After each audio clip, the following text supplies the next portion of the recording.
This video will tell you everything you need to know to have a great week-long whitewater canoe trip down the Spanish River in central Ontario. Spanish River is a river that flows from north to south into Georgian Bay in Ontario. That puts it just pretty near Sudbury, Ontario. It's above Manitoulin Island. And as you can see in this video, you can access the Spanish River by train, so by via rail. And you can just call and reserve luggage space for your canoes and gear, and then you buy tickets, usually cash, to go up the river, and then you get right off the train and you put in and you go down the river. The river itself is suitable for intermediate as well as novice whitewater paddlers. All of the rapids can be portaged around, so if you take a look at a rapid, you don't want to do it, it's no big deal, you can portage around it. There's tons of swifts and class 1 rapids, so a lot of easy rapids. There's a couple of class 3 rapids that can be portaged around, as I mentioned. And although there is a rail line that goes up the river, there's only 1 or 2 trains that pass there every day. So you don't really notice the trains so much. There's certainly no people around. It's a very unpopulated area.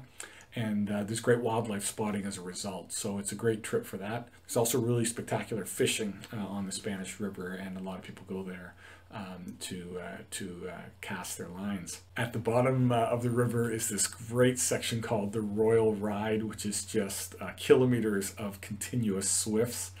So it's a great river if you want to go and enjoy nature, if you want the camping experience, and if you want some mild to intermediate whitewater experience. There is great canoeing all around the Spanish River, so it's not that far from Killarney Provincial Park, which is spectacular lake paddling. You have the Sturgeon River and Temagami close by. The Spanish River flows down along here, and where it comes out is sort of above the town of Espanola. As I mentioned, the Spanish River does have a non-operating provincial park along it, which is great. That means that there are campsites that are tended, there are thunder boxes and fire pits, and you don't have to make any reservations because it's a non-operating park. So that's great.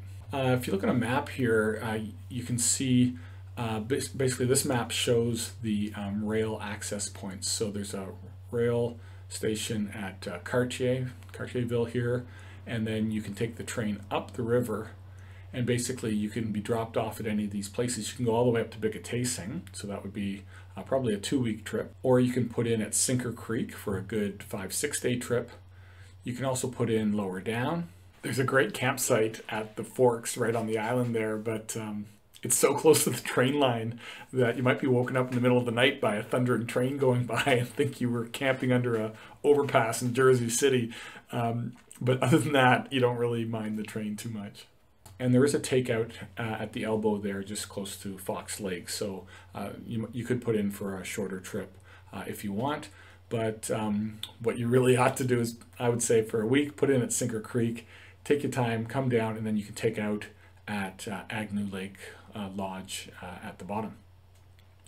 So if that's your plan, then you got to go and book your rail with Via Rail, and you would be putting in at Cartier, Ontario, and believe it or not, there's a stop at Sinker, Ontario, or Sinker Creek.